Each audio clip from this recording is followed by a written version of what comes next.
Welcome to Brush Up. Brush Up, your refresher on iconic historical events, fun facts, and much more. Stay tuned. I'm Roberto. I'm Judy. I'm from Quito, Ecuador. And I'm an American from France. We are both history enthusiasts. And today, we whipped up some of our favorite facts about the space race. Here is your Brush Up. We're going to divide this episode into 3 parts. We're going to start with a background, talking about the beginning of the space race. Then we're going to talk about a new vision and how stark competition emerged between the USA and the USSR. And we're going to end talking about the USA turning things around with the Apollo mission.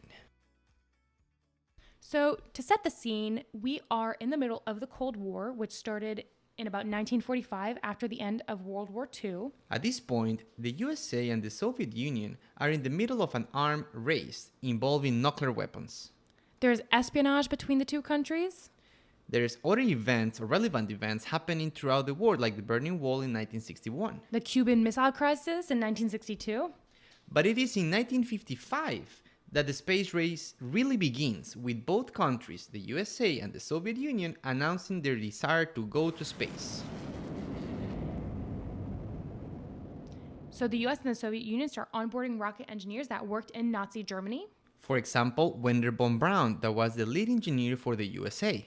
He worked for the Nazi Germans. And Sergei Kolarov, leader for the Soviets, actually went to Germany and learned about the missiles that they were building during World War II.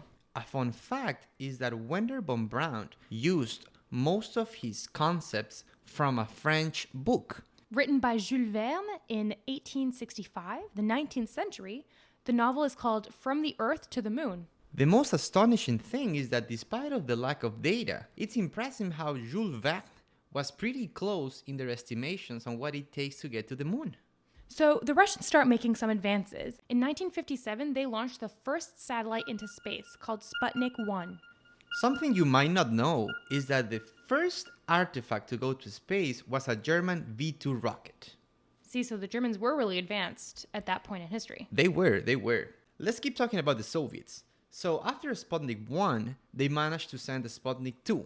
And there was the first living animal on board that satellite, a dog named Laika. Didn't they used to send chimps to space? Well, the US did eventually, but the Soviets actually preferred sending dogs. Apparently, they thought that they were easier to train. Maybe they just have a bunch of dogs everywhere. That's also a possibility. We are in 1957, and under President Eisenhower, the first USA satellite launch happens. Well, it's actually an attempt, and that satellite quickly crashes. The name of this satellite was Vanguard TV3. But thankfully, the next year in 1958, the US finally manages to launch its first successful mission with the satellite Explorer 1. It is in the same year that President Eisenhower realizes the urgency of the situation. The USA needs to solidify their vision to go to the space. So he creates NASA. And NASA stands for National Aeronautics and Space Administration. And at the same time, he created 2 other security organizations linked to space.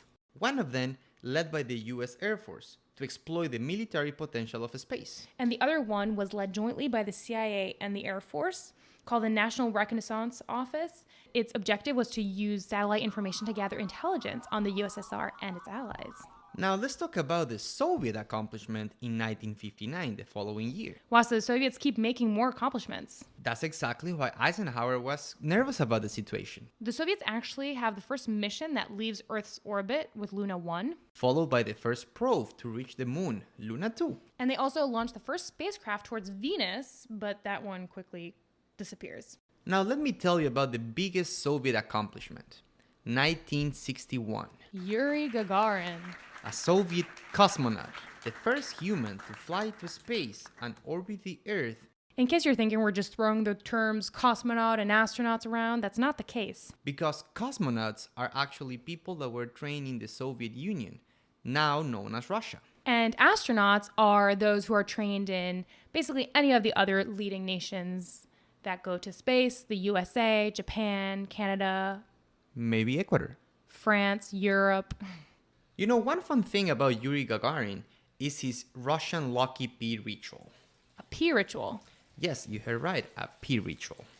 So apparently, When he was on his way to the launch site, he was in the need to go to the bathroom. That sounds like me. I would be so nervous. I think everybody would be. Yeah. Anyways, Yuri was at the back of the bus trying to find a bathroom, but there was no bathroom around. So he decided to stop the bus, exit the bus, and pee in one of his tires. And since then, this became a tradition known as the Lucky Pee Ritual. So all cosmonauts, before going to space, have to pee on the bus. Even women. And if you are wondering what do women do, they actually bring a bag with pee with them. Oh, that does not sound appealing. But I guess if you're going to space, you got to do what you got to do. Let's jump to our second part, a new vision, star competition. So the Americans start putting much more resources into the space race. Between 1962 and 1964, NASA's budget increased by around 500%. It sounds like the Americans were actually acknowledging that they're lagging behind. A little bit, yeah. They decide to intensify their efforts. And this is how Project Mercury begins. The US starts designing smaller cone-shaped capsules lighter than Vostok and start testing it with chimps. So that's 1958, and about 2-3 years later, in 1961, Alan Shepard becomes the first American in space. They finally make it. However, he didn't orbit the Earth. Shepard made it to space on Freedom 7 capsule. A fun fact is that Shepard actually made it to space for a second time in 1971 under the Apollo 14 mission. And he did something crazy, you guys. He was the first and, to my knowledge, the only human to play golf on the moon. The golf club that he used is till the date known as the Moon Club. So even though Shepard didn't orbit the moon, a year later, John Glenn will become the first one to do it. He was the first American to orbit the Earth. In 1962. And later that year, in 1962, after that accomplishment, the U.S. is starting, to gain traction again. Kennedy goes before Congress and tells them that the U.S. is going to land on the moon before the end of the decade, so before the end of the 1960s. He actually went to Rice University and gave a famous speech that most of you may know. We choose to go to the moon in this decade and do the other things, not because they are easy, but because they are hard. Because that goal will serve to organize and measure the best of our energies and skills. Because that challenge is one that we're willing to accept, one we are unwilling to postpone, and one we intend to win, and the others too. That is the American spirit at heart. In 1963, the first woman go to space, Valentina Tereshkova. She's a Soviet woman, and actually the U.S. didn't send a woman to space for 20 more years. A fun fact about her is that she went to space when she was on her 20s. That is wild. It makes me feel really unaccomplished. Me too. At this point, other nations are launching their own rockets and satellites, including Canada in 1962, France in 1965, and Japan and China in 1970s. so a little later. Let's end this episode with our third part. The USA turned things around with the Apollo mission. So the Russians suffer a pretty big loss in 1966 with the death of Sergei Korolev, who's the chief engineer of the Soviet space program. And on top of this, they also suffer some casualties. In 1967, Soviet Vladimir Komarov dies in Soyuz 1 mission because of a failed parachute. That's so sad. He was about to make it back to Earth and his parachute fell. Didn't work. Yeah, it's pretty sad. But the USA also have some bad news. Apollo 1. 3 astronauts were killed in a launch rehearsal because of a fire. Despite those casualties, the Apollo project ended up being a complete success. In 1968, Apollo 7 mission is the first crewed mission under the program, and it stayed 11 days in space. And this will become the first live television broadcast inside an American spacecraft. Recorded in front of a live studio audience. Sounds like the birth of Netflix. Pre-Netflix. Apollo 8 is launched in 1968, and it was the first mission to go above Earth orbit and orbit the moon. And the next year, Apollo 9, Apollo 10 happened. Apollo 9 was actually just a few miles from landing on the moon. But it is Apollo 11 that actually made it to the moon in July 1969.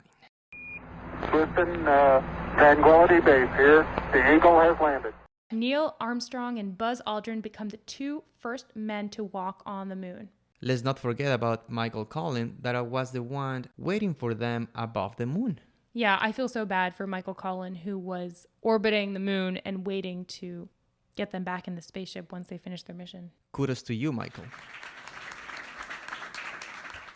At this point, the U.S.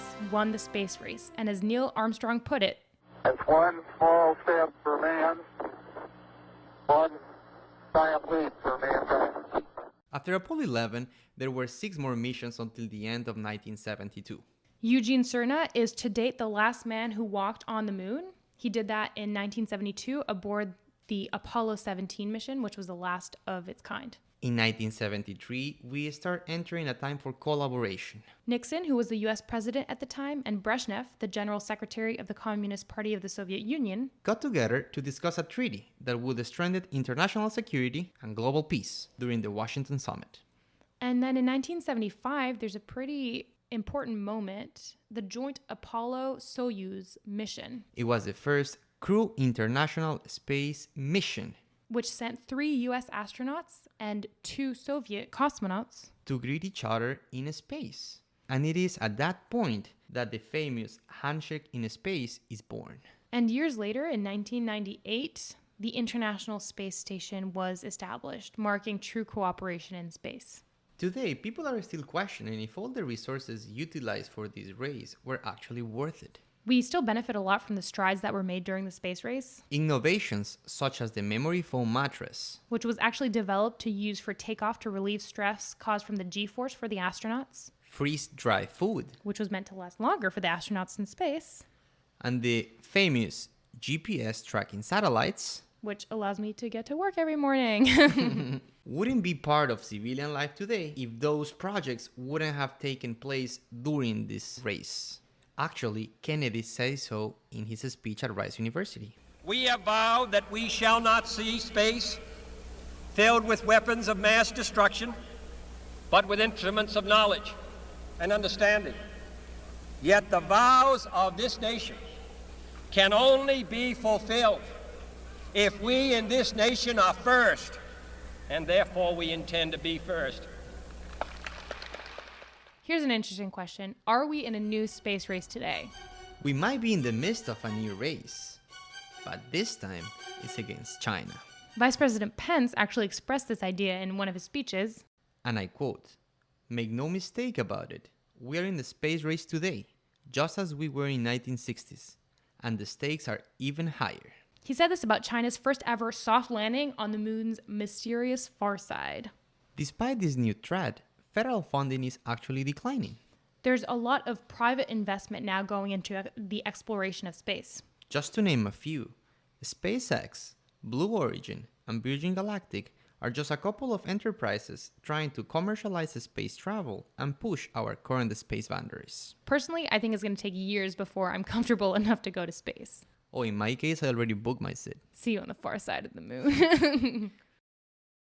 So, to wrap up our brush up, during the Cold War, the Americans and the Soviets both announced their intent to go to space. The Soviets made many advances and were the first to send a satellite into space in 1957, Sputnik 1, and then a man into space in 1961, Yuri Gagarin, a cosmonaut who orbited the Earth.